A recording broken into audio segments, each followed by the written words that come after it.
أعوذ بالله من الشيطان الرجيم. بسم الله الرحمن الرحيم. الحمد لله رب العالمين الرحمن الرحيم مالك يوم الدين. إياك نعبد وإياك نستعين. اهدنا الصراط المستقيم صراط الذين أنعمت عليهم غير المغضوب عليهم ولا الضالين آمين. اللهم صل على سيدنا محمد الفاتح لما أغلق والخاتم لما سبق ناصر الحق بالحق والهادي إلى صراطك المستقيم وعلى آله حق قدره ومقداره العظيم. اللهم افتح علينا حكمتك وانشأ علينا رحمتك يا ذا الجلال والإكرام. اللهم نور بكتابي قلبي وأدلي به لساني واشرح به صدري واستعمل به جسدي بحولك وقوتك فإنه لا حول ولا قوة إلا بك. اللهم اجعل نفسي مدنته بلقائك وتردى بقرائك.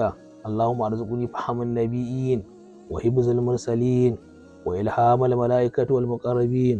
اللهم أمن لساني بذكرك وقلبي بخشيتك وسبداتك اللهم يا الرحمن الراحمين يا رب العالمين.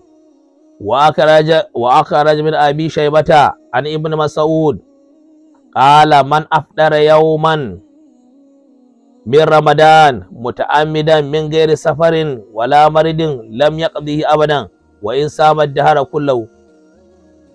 Abdullahi bin Mas'ud ya ce duk wanda ya sake kare azumi a watan Ramadan da gangan kawai ka cin abinci ba tafiya ba kamar da Qur'ani ce ba rashin lafiya ba, domin ko shi Qur'ani da ya ce in za ka yi tafiya ma'ana ka aji azumi, amma ka taba tafiya da kanan irin zuwa wani gari mai kusa cewa ya za ka aji, amma ka aji ba wani abu ne saboda inda ka tabbatar wani abu zai same ka ne ko za ka sha wata wala, amma fa sai fa ka biya.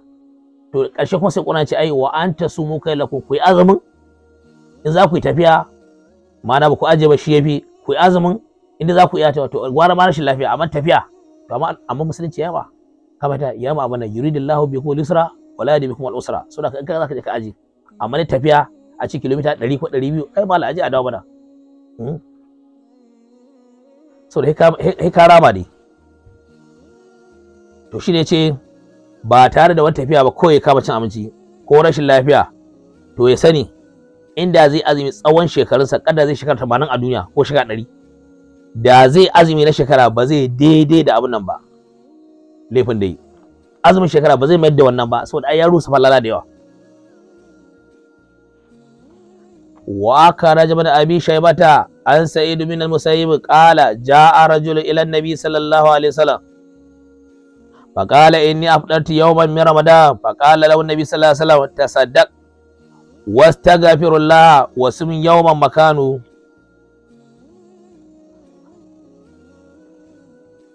yace Sayyid bin Mas'ud yace wani mutum ne yazo wajen Annabi sallallahu alaihi wasallam yace ya Rasulullah na kare azumi a cikin watan Ramadan. Sai Annabi sallallahu alaihi wasallam ya ce masa ka je kai sadaka kuma kai istighfar ka nemi gafaran Allah ya fi maka, sannan kuma ka je karama wannan azumin da karya ba nan kuma saboda Annabi sallallahu alaihi wasallam yana nuna masa cewa sai ya istighfari sannan kuma ya sadaka. Don yi sadaka kuma ma'ana ya kaskanta da shi wajen Allah, ya yi sadaka saboda girman zatin Allah, sannan ya istighfari ma'ana ne sannan kuma ya rama azumin. وأخرج الدار القطني أرجى ابن جميل قال كان ربيعة بن أبي عبد الرحمن يقول من أفطر يوما من رمضان صام 12 يوما لأن الله رضي من عباده شهرا من 12 شهرا.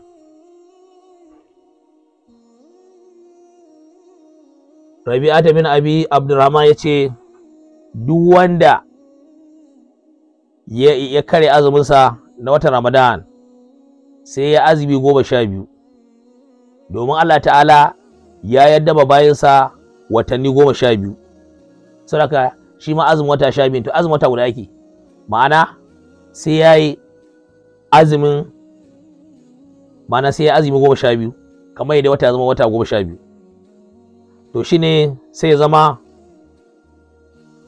daidai da misali laifin da yi wata 12 ne a Ramadan ya je iya abin sannan kuma sai ya mai da azumin wa akara Daraqutni an Anas bin Malik qala qala Rasulullah sallallahu alaihi wasallam man afdara yawman min Ramadan min ghairi uzrin fa alayhi sawmu shahran. Anas bin Malik ya ce Annabi sallallahu alaihi wasallam ya ce duk wanda ya kare azumi a watan Ramadan ba ta da wani uzuri ba, uzurin tafiya da Qur'ani ya ma rangwame ko rashin lafiya, to sadaka lalle ya azumin wata guda saboda girman wannan azumin da ya mana ya karya. Wa karajal Baihaqi an Ka'ab qala man asraja fi masjidin min masajid Allah ta'ala fi Ramadan kana lahu nuran min yawmil qiyamati.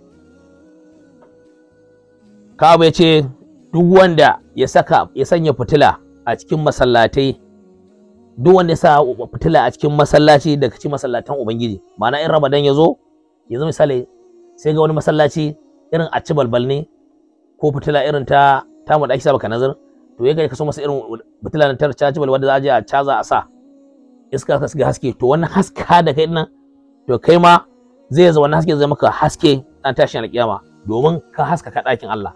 Shi masallaci ɗakin Allah ne. Annabi sallallahu alaihi wasallam ya ce man banal masjida lillahi banallahu baitan fil janna. Duk wanda ya masallaci dan Allah zai gida aljanna. To sai kai ka je masallacin nan sai ka sa mai haske, ka sa mai fitila. To saboda haka yana da kyau bayan Allah a rika duba masallatai inda suke cikin duhu, a rika yi musu fitila domin a samu wannan lada mai yawa. Wa akhraj al-Bazzar an Abi Sa'id qala qala Rasulullah sallallahu alaihi wasallam inna Allah tabaraka wa ta'ala itqan fi kulli yawmin wa laylatin min Ramadan wa inna li kulli muslim fi kulli yawmin wa laylatin da'awatin mustajabatun. Abi Sa'id ya ce Annabi sallallahu alaihi wasallam ya ce lalle Allah ta'ala yana yantawa a duk dare, ma'ana Allah yana yanta bayi da yawa a cikin dare a cikin watan Ramadan. Sannan kuma kowane musulmi da azumin watan Ramadan a kowace rana, sannan kuma a kowane dare Allah ta'ala zai karɓa masa addu'o'insa. Yana da bonanza kowane dare, yana da bonanza kowane abin nan Allah zai karɓa masa. Saboda haka ana samun wannan ne a cikin watan Ramadan, sannan kuma Allah yana mana saboda sai na Rasulullah sallallahu alaihi wasallam, mun gode alhamdulillah.